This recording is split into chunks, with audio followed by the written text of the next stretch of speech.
सभी साथियों को नमस्कार। मैं राहुल गोरखपुर से। जात न पूछो साधु की, पूछ लीजिए ज्ञान, मोल करो तलवार की, पड़ा रहने दो म्यान। प्रसिद्ध दोहा है कबीर साहब जी का। इस दोहा का प्रयोग करने की आज आवश्यकता पड़ गई।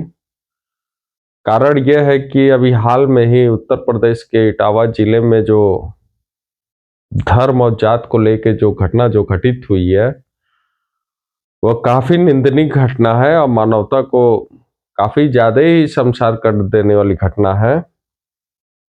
देश को आजाद हुए लगभग 78 वर्ष पूरे होने वाले हैं और आज भी लोग अपने मानसिक गुलामी से और शारीरिक गुलामी से भी लोग उभर नहीं पा रहे हैं।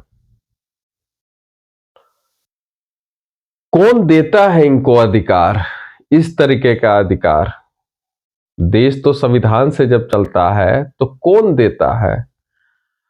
और यदि मनुस्मृति के आधार पर अगर देश चल रहा है, आप अगर मनुस्मृति को ही मान के अगर आप चलाना चाह रहे हैं, तो क्या आपके आचार्य मनु इस तरीके का भी भाषा लिखे हैं क्या उसमें कि किसी भी व्यक्ति के ऊपर आप मूत्र विसर्जन कर सकते हैं या उनको गंदगी की चीज आप खिला सकते हैं? अगर इस तरीके का उन्होंने लिखा है तब तो मैं उनको मनुष्य भी नहीं, उनको मैं मानता हूं।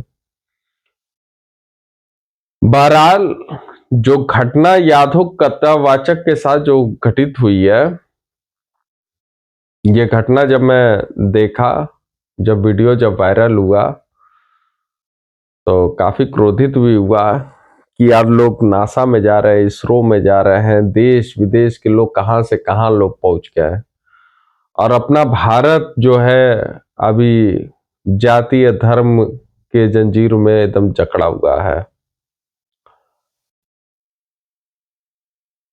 जो महिला ने अपने मूत्र का प्रयोग किया था वह काफी अश्लील हरकत थी।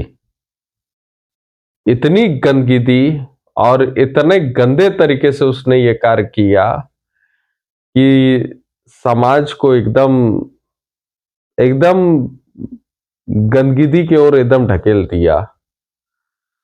कौन आपको इस तरीके का ज्ञान देता है भाई कि आप अपना मूत्र विसर्जित करो? और आपका मूत्र अगर इतना पवित्र है तो भारत की सबसे बड़ी नदी और मानी जाने नदी है गंगा, तो गंगा में भी जाके आप अपना मूत्र विसर्जन कर दीजिए। क्योंकि आपको लगना चाहिए कि लोगों को लगना चाहिए कि अब तक तो गंगा को लोग मानते थे कि सबसे पवित्र जल है, लेकिन हो सके अब आपकी इस हरकत से अब लोग मानने लगे हों, कुछ लोग मानने लगे हों कि आपका मूत्र ही सबसे पवित्र हो।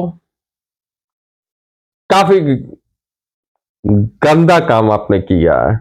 आपसे अच्छी तो केरल की वो मूला थी जिसने अपने स्तन को ढकने के चक्कर में ही अपने स्तन को ही कटवा दिया।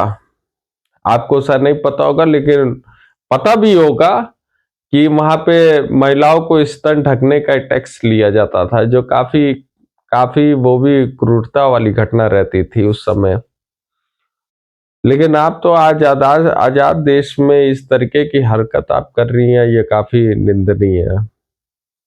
मैं माननीय महाराज जी से निवेदन करूंगा कि इस मामले को संज्ञान में लीजिए और जो भी लोग इसमें दोषी पाए जाए उनके खिलाफ आप कठोर कार्रवाई करिए। आप एक संत हैं, आप एक साधु हैं और इस तरीके की हरकत अगर आपके प्रदेश में हो रही है ये काफी गलत है। बहरहाल अब दूसरी बात यह है कि सूबे के पूर्व मुख्यमंत्री श्री अखिलेश यादव जी उन कथावाचकों को अपने वहां बुलाए और उनका काफी अच्छे से उनका सम्मान समारोह उन्होंने किया। अच्छा लगा, साल पहनाया, माला दी है और समाज में एक इज्जत दी है। आप क्यों ना ये काम किए रहते कि आप ना उनको साल देते ना आप उनको माला देते, आप सीधे उनको धर्म का ही त्याग करवा दिए रहते हैं। क्या आपको नहीं पता है कि जिस धर्म में जातीयता, भेदभाव, छुआछूत अपने चरम सीमा पे है तो उससे हट जाना ही ठीक है। भाई अगर आपको पता है कि खाने में जहर है, अगर मैं खा लूंगा तो मैं मर जाऊंगा और नहीं खाऊंगा तो मैं बच जाऊंगा, तो आप खाने ही क्यों जा रहे हैं? मेरा पहला प्रश्न आपसे यही है कि आप खाने क्यों जा रहे हैं? आप बार बार कहते हो कि जब मैं मुख्यमंत्री पद से जब मैं हटा तो मेरे आवाज को गंगा जल से धुलवाया गया, मुझे लोग शूद्र कहते हैं, तो आप ये अपमानी क्यों सह रहे हैं? आप सीधे धर्म को न त्याग दीजिए। आपके पास तो कई लाख कार्यकर्ता है, लाख क्या में भी करोड़ में भी हो सकता है, आप उनके साथ अपना धर्म क्यों नहीं त्याग दे रहे हैं? उसमें आपको कौन सी दिक्कत पड़ रही है?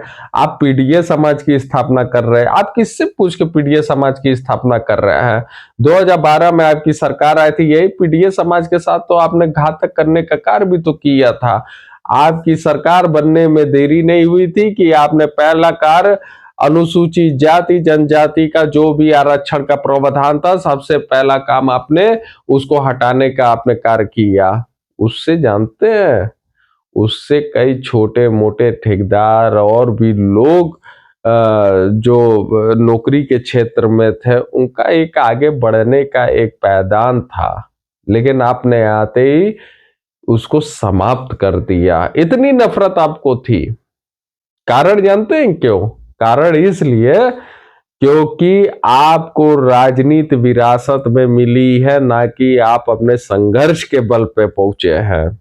और जिसने भी संघर्ष किया राजनीति में वो अमर हो गए। जैसे आपके स्वर्गीय पिताजी, बिहार के लालू प्रसाद यादव जी, ये लोग अमर हो गए, इन लोग का इतिहास लिखा जाएगा, इन लोग को लोग भगवान लोग मानते हैं। लेकिन अखिलेश भैया, आपने ये जो कार्य किया था अपनी सरकार में आते, ये काफी गलत कार्य किया था। क्या आपके सरकार में दलित के साथ उत्पीड़न नहीं होता था? बिल्कुल होता था। क्या आप कार्रवाई करते थे? आप भी तो कोई कार्रवाई करने का कारण नहीं करते थे। आपने जिस तरीके से, अब वो भी मुझे लग रहा है कि जो कथावाचक जो जिनके साथ ये व्यवहार हुआ है, अगर वो जात के अगर यादव नहीं रहते तो आप भी उनका सम्मान नहीं करते। ये कड़वी सच्चाई मैं बता रहा हूं। लेकिन वो यादव होने के वजह से उनका मान सम्मान हो रहा है। आपकी जब इच्छा आती है आप पीडीए की स्थापना कर देते हैं, आपकी जब इच्छा आती है आप किसी और पार्टी से आप अलायंस कर देते हैं। किससे पूछ के करते हैं? पीडीए की आपने स्थापना कर दिया, पिछड़े दलित अल्पसंख्यक इन लोगों से पूछते हैं कि इन लोगों के बस ठेकेदार जो चंद लोग हैं उनसे आप पूछ के ये सब कारनामा आप करते हैं? क्या आप मानते हैं कि आपके साथ पे पूरा पीडीए समाज चल पड़ेगा? नहीं, ये गलत है। क्योंकि देखिए आज समाज की जो भी स्थिति है उसको आप, मतलब मैं ये कहूंगा कि पहला कदम बर्बाद करने का आप ही का था। ये भी एक कड़वी सच्चाई है, आपको बुरा लगे तो लगे, लेकिन ये सच्चाई की बात है। आज आप उस लायक नहीं है, उस पद पे नहीं है, तो आज आप अपने आप को महसूस कर रहे हैं कि आप शुद्र हैं, आपके साथ शोषण हो रहा है। लेकिन सदियों से जो लोग बिना पद पे जिनके साथ शोषण होता था, आपके सरकार में भी होता था, आप क्या क्या किए हैं उनके लिए? आपने कुछ नहीं किया है। आप एक समाज को भ्रमित करने का कार्य आपने किया है। आप चाहते हैं तो उन यादव कथावाचक लोगों को आप साल के साथ और माला के साथ सम्मान ना करके सीधे आप धर्म को ही आप त्याग करवा देते हैं और साथ साथ अपने भी आप त्याग कर देते हैं। क्या जरूरत है? क्या आप किसी और धर्म में जिसमें जाति भेदभाव छुआछूत का कोई भी भेदभाव ना रहता हो, तो आपको उस धर्म में जाने में क्या दिक्कत है? आप बार बार कह रहे हो आप शुद्र हो, तो आपको जाना चाहिए।